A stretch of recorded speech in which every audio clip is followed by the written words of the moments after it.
시라소니 이후 맨손 주먹의 1인자라고 불리는 사람이 있었습니다. 조창조. 그의 별명은 싸움의 달인, 실전의 황제, 맨손 싸움의 1인자로 불리며 시라소니 이후 최고의 주먹으로 불렸습니다. 일제에 해방되고 6.25라는 아픔을 겪고 나니 거짓되는 물론이고 재산을 뺏기거나 도둑질 당하는 일은 흔한 일상이었을 정도로 치안이 좋지 않았습니다. 나라가 국민을 지키지 못하니 당시로는 호신용 무술 하나 배워둬야 내 몸 하나는 지킬 수 있는 시대였습니다. 시라소니가 은퇴하고 시라소니를 찾아가 감히 제가 배우고자 찾아왔습니다. 선배님, 가르침을 주십시오. 시라소니는 나는 이제 은퇴했어. 종교인이다. 그럼에도 불구하고 오랜 기다림 끝에 시라소니에게 이북식 박치기를 전수받았습니다.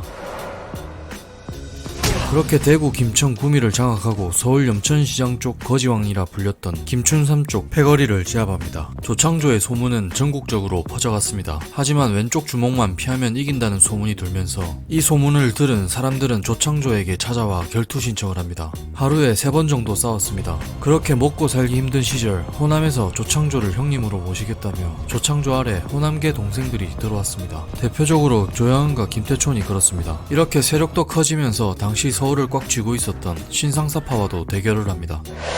대구 출신인 조창조는 평양에서 태어났습니다. 이북 출신들의 주특기는 박치기를 많이 사용합니다. 하지만 조창조는 시라소니에게 박치기 기술을 전수받기 전에는 사용하지 않았습니다. 어린 시절부터 많은 운동을 했었는데 중학교부터 고등학교 시절까지 조창조는 유도, 권투, 씨름, 당수도. 당수도는 지금으로 치면 태권도입니다. 의외로 태권도가 실전에서 취약하다고 하네요. 여러가지 운동을 하면서 여러 유명인을 만났습니다. 유도를 하다가 전두환 대통령의 동생 정경환을 만났고 태권도를 하다가 미국의 태권도의 아버지라고 불렸던 이중구 사범을 만났습니다. 여담으로 이중구 사범은 이소룡에게 발차기를 알려주고 모하마드 알리에게 정권 찌르기를 알려줬습니다. 무튼 씨름을 배우다가 강호동의 씨름 감독이었던 김학용을 만납니다. 김학용과의 인맥으로 인해 칠성파 두목 이광환도 알게 되었습니다. 이런 운동들 중에 씨름이 가장 실전에서 유용하게 사용되었다고 말했습니다. 그 부분의 이야기는 조금 뒷부분에 나옵니다.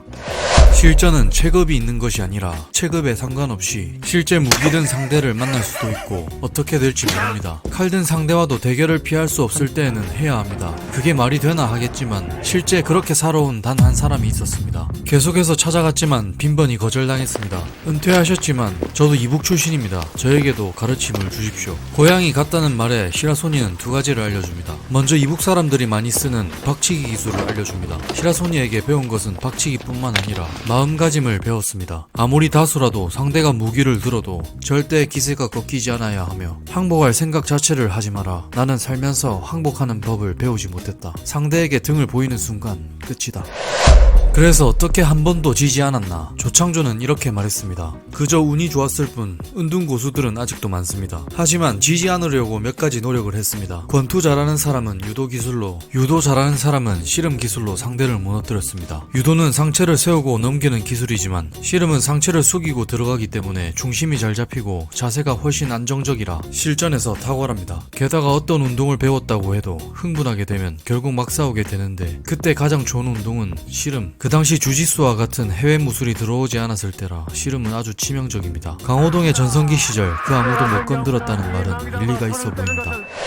대구, 김천, 구미 수많은 고수들을 무너뜨리고 염천시장으로 떠납니다. 염천시장은 김춘삼의 거지패와 소매치기패가 많았습니다. 하루에 2번에서 3번 정도 대결을 했습니다. 김춘삼 패거리는 악명에 걸맞게 맨손 싸움과는 거리가 멀었습니다. 김춘삼 패는 손에 무기를 드는 습관이 있었습니다. 무기든 상대와는 다칠 생각하고 싸워야 하기 때문에 가급적 피해야 하지만 피할 수 없는 경우에는 싸워야 합니다. 무기든 상대는 확실히 제압하거나 도망치는 것이 제일 좋지만 김춘삼 패와의 대결에서는 피할 수 없는 것을 느끼고 순식간에 들어오는 칼을 손에 잡고 한마디 합니다. pit똥 싼다. 그 다음 상대는 염천교에 남아있던 마지막 숨은 고수. 그의 별명은 만두귀. 레슬링 선수 출신이었고 여담으로 지금도 만두귀와는 싸우면 안 된다는 말이 있습니다. 만두귀로 유명한 사람으로는 추성훈, 김동현, 정찬성. 그렇게 만두귀라고 불리는 남자를 레슬링 기술로 태클이 들어오기 전 무릎 올려치기로 제압하고 서울로 향했습니다.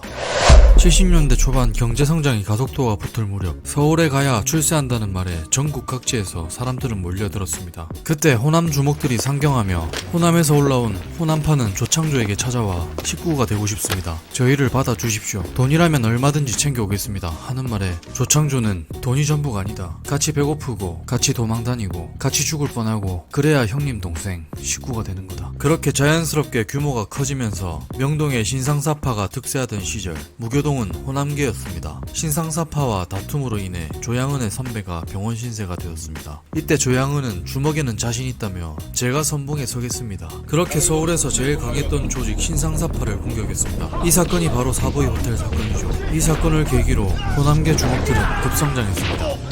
하지만 이 사건으로 인해 호남계는 신상사에게 쫓길 수밖에 없었습니다. 이때 신상사의 지시를 받은 김태촌이 눈에 불을 켜고 찾아다닙니다. 3년 동안 도망자의 신세가 된 당시 조창조의 심정은 계란으로 바위치기였습니다. 규모가 작은 줄만 알았던 신상사파의 방대한 세력이 드러났고 돈도 주먹도 어떤 것으로도 이길 수 없었습니다. 그렇게 신상사에게 항복하고 맞아 죽을 각오로 찾아왔습니다. 용서를 빕니다. 신상사파 신상현은 오히려 보스답게 그래 잘 왔어. 그때 일은 없던 걸로 하지.